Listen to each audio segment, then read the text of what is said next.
안녕하세요. 저는 얼마 전에 시댁과 완전히 연을 끊고 사는 40대 여성입니다. 지독했던 그 시간들이 자꾸 떠올라서 몇 자 적어봤는데 정말 그날 결단을 내리길 잘했다는 생각이 들더라고요. 이 글을 쓰는 이유는 저처럼 참고 또 참다가 무너지기 직전인 분들에게 조금이라도 위로가 됐으면 해서예요.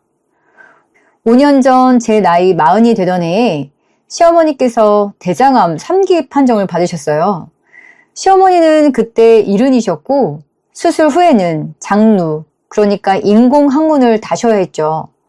암이 항문 관략근 가까이까지 번져서 다시 이어붙일 수 없다는 얘기를 의사 선생님께 들었을 때 저는 그게 무슨 의미인지 잘 몰랐어요. 나중에야 그게 평생 주머니를 차고 살아야 한다는 뜻이라는 걸 알게 됐죠. 암이라는 건 정말 무서운 것 같아요. 때론 완치도 가능하지만 정말 평생 힘들게 살 수도 있다는 걸 알게 됐거든요. 수술을 앞두고 저희 3남매 부부가 다 같이 모여서 회의를 했던 날이 아직도 생생해요. 장남인 아주버님이 먼저 입을 여섰어요. 나는 지금 부산으로 발령나서 내려가 있는데 거기 전셋집도 좁고 상훈아, 너희 집이 그나마 방이 여유가 있잖아. 아가씨도 곤란한 표정으로 거들었죠. 저도 애들이 아직 어려서요. 오빠, 저희 집도 방 2개짜리라 어머니 모실 자리가 없어요. 저는 그 자리에서 남편의 눈치를 살폈어요. 남편은 둘째 아들인데 잠시 고민하다가 저를 한번 바라보고는 고개를 끄덕였죠. 알겠어, 형. 그럼 어머니는 우리가 모실게. 저 역시 그때는 당연하다고 생각했어요. 형편이 되는 대로 해야죠. 아픈 사람 앞에 두고 모른 척 할 수는 없잖아요. 그렇게 어머님 병원비와 특수식대, 기저귀며 소모품 비용까지 합쳐서 한 달에 300만 원 정도가 든다는 계산이 나왔고 그 돈을 3남매가 각자 100만 원씩 나누어 부담하기로 했어요. 아주버님이 마지막에 이렇게 말씀하시더라고요. 우리도 매달 100만 원씩 보낼 테니까 몸 쓰는 건 너희 부부가 좀 맡아줘. 우리는 우리대로 도리를 하는 거니까 너무 서운해하지 말고.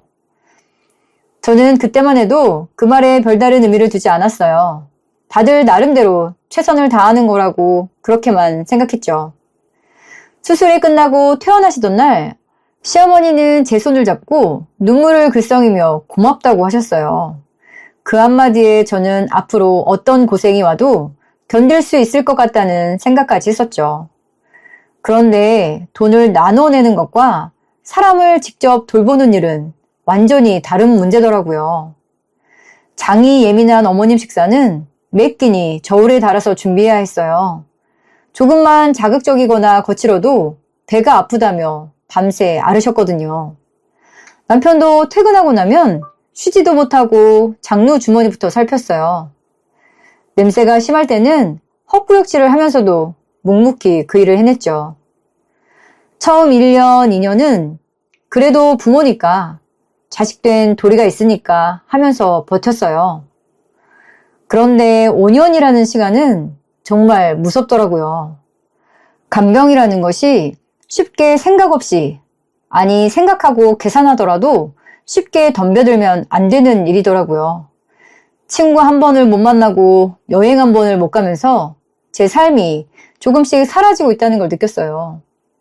어느 날인가는 화장실에서 혼자 울고 있는 저를 발견하고는 깜짝 놀란 적도 있죠. 내가 왜 이렇게까지 살아야 하나 하는 생각이 들 때마다 죄책감이 밀려왔어요. 밤마다 잠든 남편의 얼굴을 들여다보면 45이라는 나이가 무색하게 주름이 많이 늘어 있었어요. 저 역시 거울 속에 제 모습이 낯설게 느껴질 때가 많았죠. 눈밑은 항상 거뭇했고 웃는 법을 잊어버린 사람처럼 표정이 굳어 있었거든요. 그래도 저희 부부는 서로를 의지하며 버텼어요. 힘든 날이면 남편은 제 손을 꼭 잡아주면서 조금만 힘내자. 어머니 상태도 이제 안정적이시니까 우리도 곧 숨 돌릴 날이 올 거야. 저는 그 말을 들으면서 이 사람 하나 보고 견디고 있다는 생각이 들었죠. 그런데 저희 부부가 이렇게 매일 몸이 부서지도록 돌보는 동안 명절이나 생신에만 얼굴을 비추는 아주버님과 아가씨는 저를 볼 때마다 이상한 말을 하기 시작했어요. 처음엔 그냥 지나가는 말이겠거니 했죠. 재수씨, 뭐 이렇게까지 힘든 척을 해? 우리도 매달 100만 원씩 꼬박꼬박 보내고 있잖아. 아주버님이 웃으면서 던진 그 말이지만 저는 뭐라고 대답해야 할지 몰라서 그냥 웃어 넘겼어요. 그래도 힘든 건 사실이에요. 장이 예민하셔서 식단 맞추는 게 보통 일이 아니거든요. 제가 조심스럽게 사정을 얘기하면 아가씨는 또 대수롭지 않다는 듯 손을 내저었죠. 언니, 밥 좀 신경 써서 하는 게 뭐 그렇게 대단한 일이라고. 우리도 돈 대고 있잖아. 언니만 힘든 것처럼 얘기하지 마. 그 말을 듣는 순간 가슴 한쪽이 뻐근하게 조여왔지만 저는 애써 아무렇지 않은 척 넘겼습니다. 저는 그런 말을 들을 때마다 속으로 사기면서 부엌으로 돌아가 다시 일을 시작했어요. 칼질을 하다 보면 이상하게 마음이 조금은 가라앉았거든요. 그런데 요즘 들어서는 어머님 표정도 예전과 조금 달라졌다는 걸 느끼고 있었어요. 분명 제가 정성껏 차려드린 밥상인데 숟가락을 뜨는 둥 마는 둥 하시면서 묘한 눈빛을 보이실 때가 많아졌거든요. 저는 그저 입맛이 없으신가 보다 하고 넘겼지만 마음 한구석은 계속 찜찜했습니다. 하지만 그 말이 쌓이고 또 쌓이면서 제 마음 한구석에 뭔가가 조금씩 금이 가고 있다는 걸 그때는 미처 몰랐어요. 그리고 그 금이 결국 어떤 사건을 계기로 완전히 갈라지게 될 줄은 그날에 저는 상상도 하지 못했죠. 5년이라는 그 시간은 사람을 서서히 갉아먹었습니다. 친구들 모임에 나가본 게 언제였는지 기억도 안 나요. 가끔 오는 연락에도 저는 늘 같은 핑계를 댔죠. 미안, 나 어머니 때문에 힘들어서. 그 말을 반복할 때마다 스스로가 초라하게 느껴졌지만 달리 할 말이 없었어요. 결국 연락은 점점 뜸해졌고 저는 혼자가 되어갔습니다. 사실 시간이 생긴다면 누구를 만나고 싶다기보다 혼자 아무 생각 없이 편하게 쉬고 싶었어요. 거울 앞에 설 때마다 낯선 여자가 저를 쳐다보고 있는 것 같았거든요. 화장도 하지 않고 예쁜 옷 한 벌 사입을 여유도 없이 하루하루가 흘러갔죠. 그런데 시간이 지날수록 이상하게도 아주버님과 아가씨의 말투는 점점 더 거침없어졌어요. 처음엔 지나가듯 던지던 말들이 어느 순간부터는 대놓고 저를 겨냥하기 시작했죠. 계절이 수도 없이 바뀌는 동안 저는 그 변화를 하나하나 몸으로 느끼고 있었습니다. 그해 추석이었어요. 아주버님과 아가씨 가족이 오랜만에 집에 왔죠. 저는 새벽부터 일어나 어머님 유동식과 명절 음식을 따로 준비하느라 정신이 없었어요. 아가씨는 거실 소파에 앉아 텔레비전을 보다가 부엌 쪽을 슬쩍 쳐다봤어요. 언니, 뭘 그렇게 따로따로 만들어? 그냥 한 상에 차리면 되지. 어머니는 장이 예민하다고요. 이렇게 따로 드셔야 해요. 저는 손을 멈추지 않은 채 대답했어요. 그러니까 언니가 유난이라는 거야. 나였으면 그냥 대충 드렸을 텐데.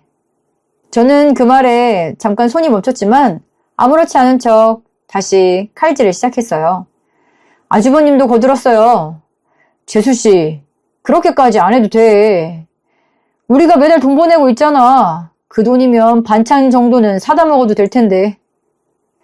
시판 반찬은 간이 세서 어머니 장이 안 좋아요, 아주버님. 그래도 그렇지. 매번 이렇게 손 많이 가게 할 필요 있나? 돈 쓰면 되는 걸. 저는 더 이상 대꾸하지 않고 그저 웃어 넘겼습니다. 어떻게 생각하면 저를 위해주는 말 같다가도 어떻게 생각하면 바보 취급하는 것 같았죠. 명절상을 물리고 다들 거실에 둘러앉아 과일을 먹는 동안 저는 부엌에서 설거지를 하고 있었어요. 아가씨의 목소리가 들려왔습니다. 오빠, 근데 새언니 요즘 얼굴 왜 저래? 살이 쏙 빠졌던데? 남편에게 묻는 소리였어요. 많이 힘들어서 그렇지 뭐. 어머니 간병하느라 잠도 제대로 못 자고. 그런데 그 말이 끝나기도 전에 아주버님 목소리가 들렸어요. 힘든 게 뭐 대수라고. 요즘 세상에 그 정도 갖고 유난 떠는 사람이 어디 있어? 우리도 돈 내잖아. 혼자 생색은 다 내고 있는 거지 뭐. 남편이 그 말에 발끈한 목소리로 대받았어요. 형이 뭘 한다고 그래? 형이 옆에서 하루라도 지켜본 적 있어? 야, 너 지금 형한테 그게 무슨 말투야? 솔직히 병원 가까운 것만 아니었으면 어머니 형네 집에서도 얼마든지 지내실 수 있었잖아. 그런데 왜 처음부터 우리한테 다 떠넘겼는데? 잠깐 정적이 흘렀고 아주버님이 헛기침을 하며 말을 돌렸어요. 됐다, 됐어. 오늘 같은 날 그런 얘기 뭐하러 꺼내?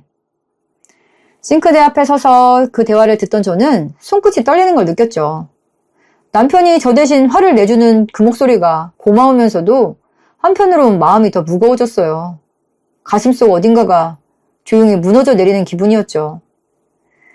그날 밤 손님들이 다 돌아간 뒤 저는 방에 들어와 이불을 뒤집어 쓰고 소리 죽여 울었어요. 남편이 그런 저를 발견하고는 조용히 다가와 등을 쓸어줬죠.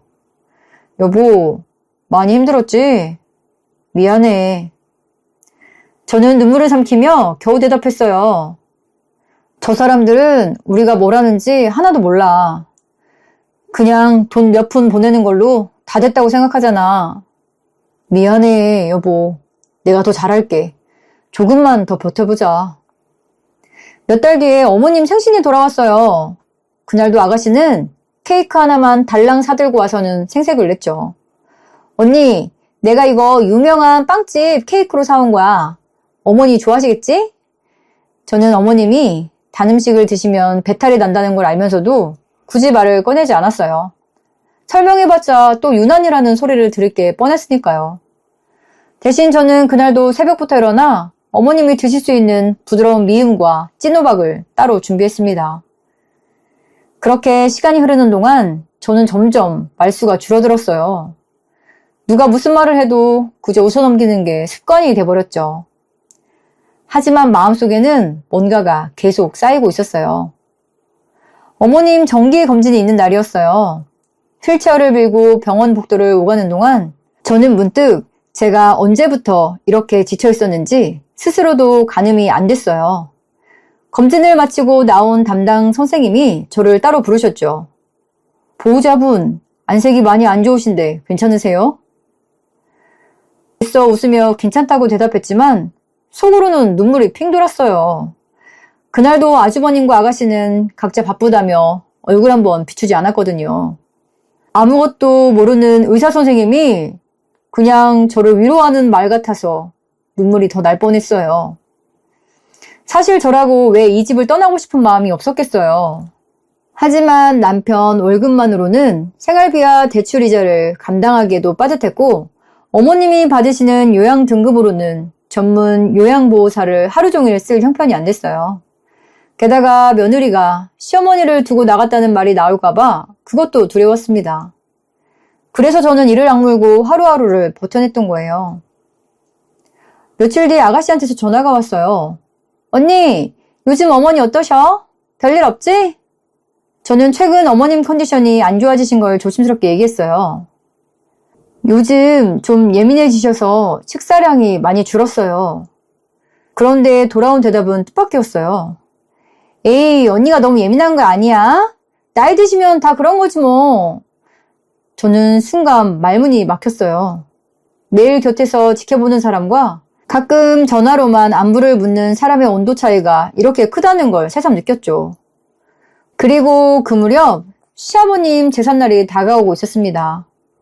저는 그날이 오면 늘 그렇듯 조용히 넘어갈 거라고 생각했어요. 그런데 그날 저는 절대 잊을 수 없는 대화를 문틈 사이로 듣게 됩니다. 시아버님 제사가 있는 날이었어요. 저는 이른 새벽부터 일어나 차례상에 올릴 음식을 준비했죠. 전을 부치고 나물을 무치는 틈틈이 어머니께 따로 드릴 무자극 죽도 끓여야 했죠. 장이 예민하신 어머님을 위해 흰죽에 곱게 간 생선살만 조금 얹은 간도 거의 하지 않은 소박한 상이었어요. 정성이 안 들어간 건 아니었지만 다른 제사 음식에 비하면 초라해 보이는 것도 사실이었어요. 부침개를 뒤집으면서도 저는 문득 지난 5년을 떠올렸어요. 어머님이 응급실에 실려가시던 날 저는 새벽 2시에 잠옷바람으로 구급차를 따라 뛰었어요. 그날 이후로 저는 잠들기 전마다 어머님 방문을 살짝 열어보는 버릇이 생겼죠.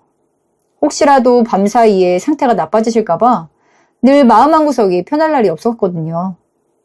그런 시간들이 쌓여서 오늘 이 자리에 서 있는 거라고 저는 그렇게 스스로를 다독였습니다. 상을 다 차리고 나니 팔이 후들거릴 정도였어요.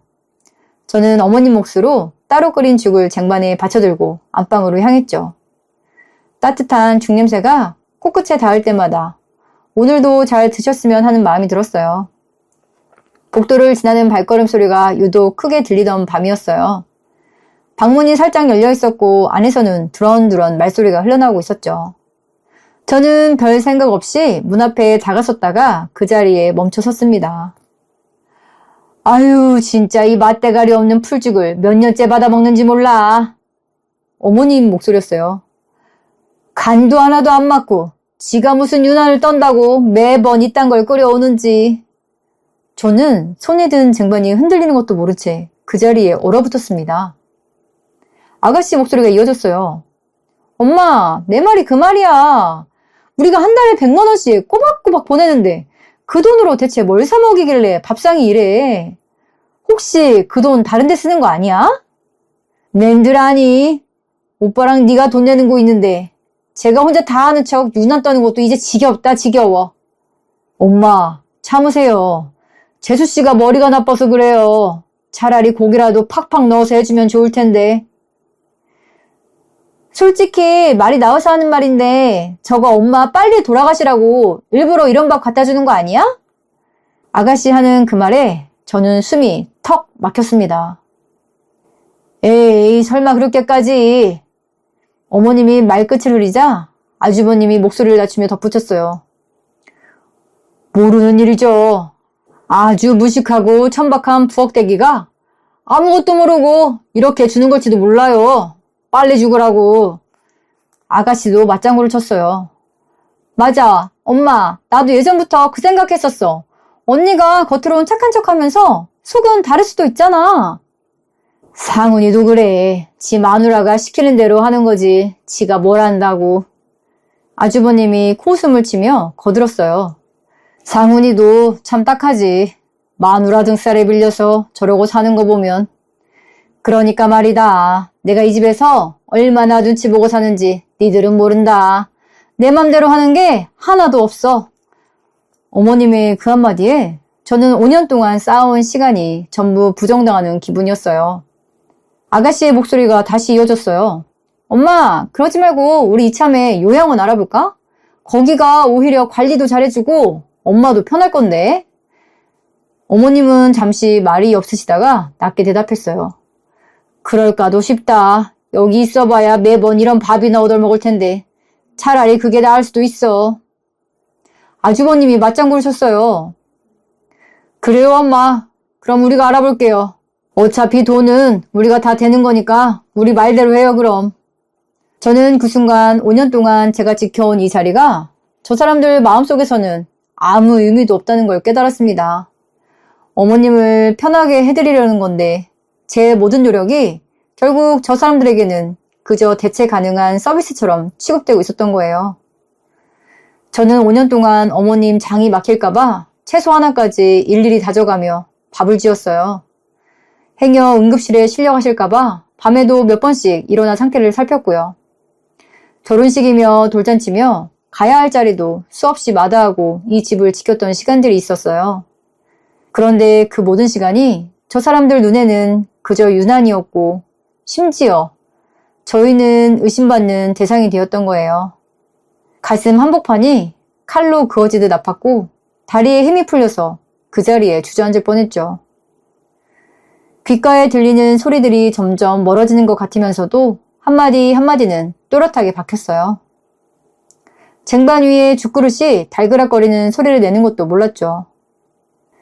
저는 그동안 제 자신을 잃어가면서도 며느리로서, 아내로서 최선을 다했다고 믿고 살았어요. 그런데 그 믿음이 방금 저 문 안에서 완전히 산산조각 나버린 거예요. 작년 이맘때쯤 친정어머니가 허리 수술을 받으셨었어요. 남편이 하루 월차를 내고 어머님을 대신 봐준 덕분에 저는 잠깐이라도 병원에 다녀올 수 있었죠. 수술을 마치고 힘없이 누워 계신 친정엄마 얼굴을 보는데 마음 한구석이 무너지는 것 같았어요. 우리 엄마가 이렇게 아픈데 나는 시어머니 병수발 드느라 여태 코빼기도 못 비쳤구나. 그런 생각이 들자 제 자신이 한심하고 처량하게 느껴졌어요. 결국 몇 시간도 채 있지 못하고 저는 다시 서둘러 집으로 돌아와야 했어요. 그렇게까지 하면서 지켜온 이 집이었는데 정작 이 집안에서는 저는 부엌대기 취급을 받고 있었던 거죠. 쟁반을 든 손에 힘이 풀리면서 죽그릇이 살짝 기울었고 국물 몇 방울이 손등 위로 흘러내렸어요. 뜨거운 줄도 몰랐죠. 저는 그 자리에 서서 숨을 죽인 채 다음 말을 기다리고 있었습니다. 그런데 등 뒤에서 인기척이 느껴졌어요. 퇴근하고 막 집에 들어선 남편이 저와 나란히 서서 그 대화를 처음부터 다 듣고 있었던 거예요.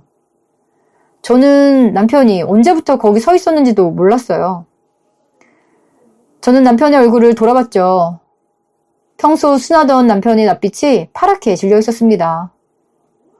남편은 아무 말 없이 제 손에서 쟁반을 가만히 받아들었어요. 그 손이 미세하게 떨리고 있다는 걸 저는 그 순간 알아챘죠. 안에서는 여전히 아주버님과 아가씨, 어머님의 대화가 이어지고 있었지만 그 내용은 이제 제 귀에 거의 들어오지 않았어요. 제 시선은 오로지 남편의 표정에만 머물러 있었죠. 저는 남편의 팔을 붙잡았어요. 남편은 아무 대답도 없이 방문을 가만히 응시했죠. 그 옆 얼굴을 보면서 이 사람도 저만큼이나 무너지고 있다는 걸 느꼈어요. 저 역시 이대로 그냥 넘어가고 싶지 않다는 마음이 더 컸으니까요. 남편의 눈에는 지금껏 본 적 없는 서늘한 분노가 담겨 있었습니다. 그 표정을 마주한 순간 저는 붙잡고 있던 팔에서 스르르 힘을 풀었어요. 남편은 방문 손잡이를 돌렸습니다.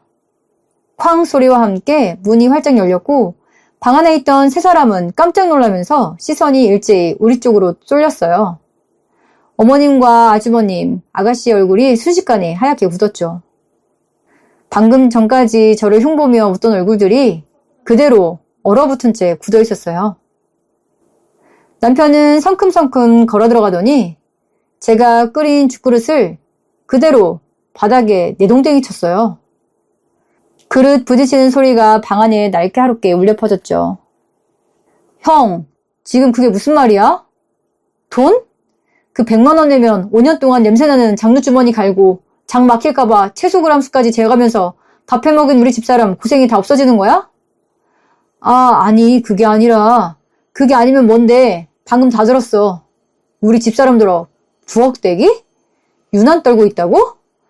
어머님이 자리에서 일어나며 목소리를 높였어요. 얘가 지금 뭐 하는 짓이야? 어머니, 저도 다 들었어요. 어머니까지 그러실 줄 몰랐어요. 남편의 말에 어머님은 순간 말문이 막힌 듯 입을 다물었어요. 저는 그 자리에서 눈물을 닦으며 아주버님을 똑바로 보고 차갑게 말했지요. 돈으로 도리 다 하셨다고요? 그럼 이제부터 그 돈으로 사람을 쓰시든 직접 하시든 마음대로 하세요. 언니, 우리가 그런 뜻으로 한 말은 아니라. 아니긴 뭐가 아니야. 방금 문 앞에서 다 들었어. 저는 아가씨의 말을 자르며 대답했어요. 어머니 빨리 죽으라고 밥 갖다 준다는 소리까지 들었는데 더 무슨 말이 필요해? 방 안은 순식간에 찬물을 끼얹은 듯 조용해졌죠. 남편이 어머님을 향해 마지막으로 말했어요. 어머니도 제 집사람이 해주는 밥 그렇게 형편없으면 이제 돈 많고 마음 넓은 저기 저 자식들 해주는 밥 드시면서 오래오래 사세요. 오늘부로 저희는 정리하겠습니다. 그 말에 어머님이 놀란 얼굴로 손을 뻗었어요. 얘 상훈아, 그게 무슨 소리야? 너까지 왜 이래?